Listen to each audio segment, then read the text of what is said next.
Okay guys, this is going to be for Capricorn, current love, brand new spread that I'm using here. If you're not a Capricorn, feel free to apply this to your 10th house. You can Google the 10th house and what that applies to. It's typically career, long-term goals, masculine energy, public persona, image, things of that nature. Spread of gratitude, joy, love, and light, highest possible messages at this time. Spread of gratitude, joy, love, and light, highest possible messages at this time. Okay, we got the Three of Cups.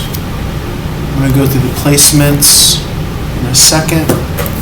Let you know what these cards mean and what position. As always, feel free to reach out for a one-on-one. Like, share, follow, comment, subscribe.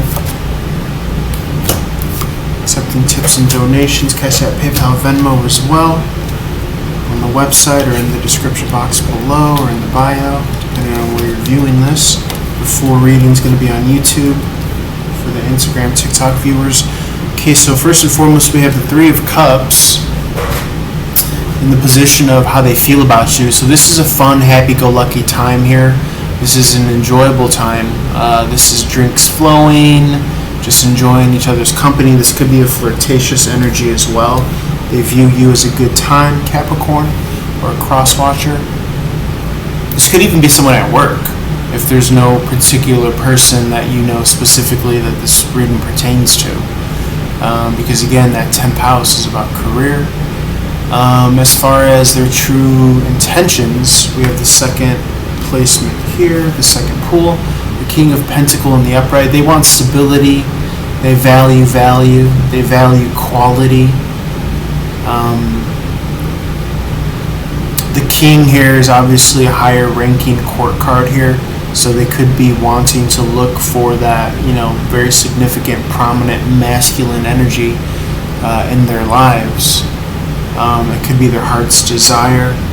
And also just an overall kind of status of stability is what I see. What you want, the King of Cups in the upright. This is more so an emotionally kind of secure, stable, masculine energy.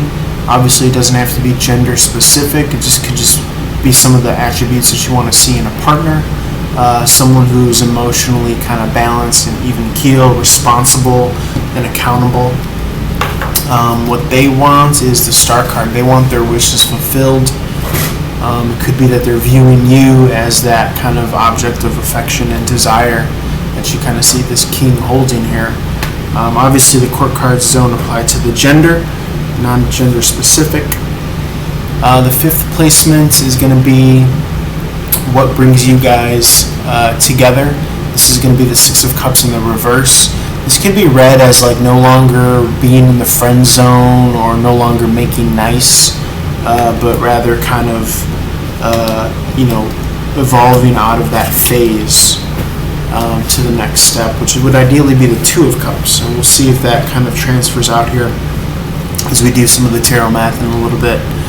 The sixth card placement, what pulls you apart? The World card in the reverse. There are still unlearned lessons here.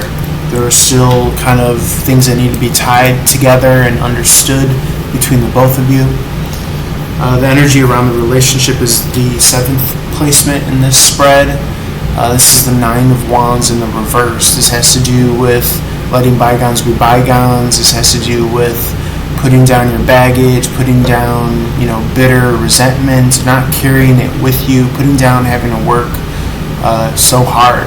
So it's kind of like putting the relationship on the back burner or not necessarily fighting and working so hard to make it a success. Typically when we're fighting so hard to make something work, it means that we're afraid to let the water settle at the level that it's really at. But that's really what you're working with. So don't be afraid to see that as much. What's hidden is the Five of Pentacles in the upright. This is an energy of moving in poverty consciousness. Somebody would really want to rather kind of go into whether it's the inner sanctimony of themselves or the relationship itself, but it could be that the Nine of Wands has been in the upright position, which is holding up your boundaries and your barriers and your defense mechanisms. but now it's seemingly, it's getting too much for this person possibly. The ninth placement is, will this relationship be a success? I think to the extent that whoever comes out of the party mode or whoever comes out of the third party relationship mode, meaning no longer kind of seeking outside of themselves or venturing outside of this relationship. But it could be that someone is just kind of in that mode, in which case they're not able to match your maturity of the King of Cups in the upright, if that's your energy, Capricorn. Let's do a little bit of math here and see what wants to kind of be added to here. Pentacles go last. For me, the wand placement goes first, then comes water, and then comes the baby and the baby carriage. JK, you got 2 minor arcana energies here.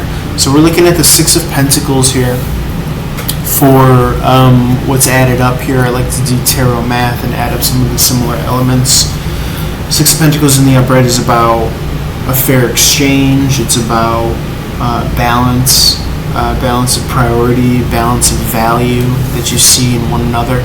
A lot of cup energy, a lot of emotion swirling around this connection. Almost too much water energy because it's devoid of sword energy, which is more so the intellectual property that is able to quantify and create boundaries around evolved, high-level, mature borders and boundaries around this emotion. Look at all this emotional energy here. So it has been quite the bumpy connection from what I could see here.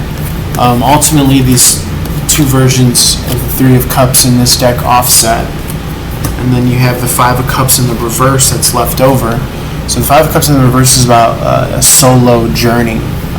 The 4 of Cups in the upright, which it points to, is about closed heart, protecting your heart. So someone might be still too defensive in that energy, in that fresh energy of protecting themselves or not being open and receptive. The 5 of Cups in the reverse is taking time out to process this solo emotional journey, as it were. If you feel like these advices apply to you, Capricorn, the only thing I would say is to try to employ more intellectual energy so that you don't feel like you're just on a sea of emotion, trapped in a glass booth of emotion. What's his name? From Anchorman. I would want to say that these offset, but they're actually different cards here. So there still needs to be something garnered and learned here with the World card in the reverse. And then someone is still kind of hoping for something to come true. It's almost as if someone is hoping or waiting for someone to step up or elevate their game or being able to kind of manifest this sword energy. It could even be someone is waiting on a hopeful connection, on communication, because the sword energy is missing, but it's indeed about communication. So it does make me wonder if this person will communicate with you. I see lack of taking of a leap of faith, more so dwelling in the independence energy, but still on the fence, always an option. They see no communication as being out of conflict, I feel. Because they may just kind of be of the mind that you guys just see things differently, and yet I see they could be replacing this communication with you with another relationship. I'll be honest. I'm trying to see if any sword energy wants to come out here, because it is very deep. The 8 of Swords is in the reverse, so this is coming out of thinking. It could be that this person tries to avoid communication by being strategic, by avoiding confrontation, because deep down inside they know that you have a lot of truth, with where you're coming from, and probably a lot of love as well. So, on that side of the situation, I think that this person could feel a little not worthy of your love or just inadequate in their own way. So I think that's why you're not getting that communication. It could be that they feel like they're not up to your standard. It could be that you intimidate them as well. So that's kind of what I'm getting, Capricorn. All right, I'm going to leave it there for now. Let's shift on over to Aquarius and then Pisces, and then that'll be it for the love spread. I'm going to try new tarot spreads, so we're not just freestyling things, we're keeping things fresh and fun. And then I'm going to try to roll out a money series for now through December 2022. All right, guys, over to Aquarius. Thanks for joining. Light and love to you. Peace.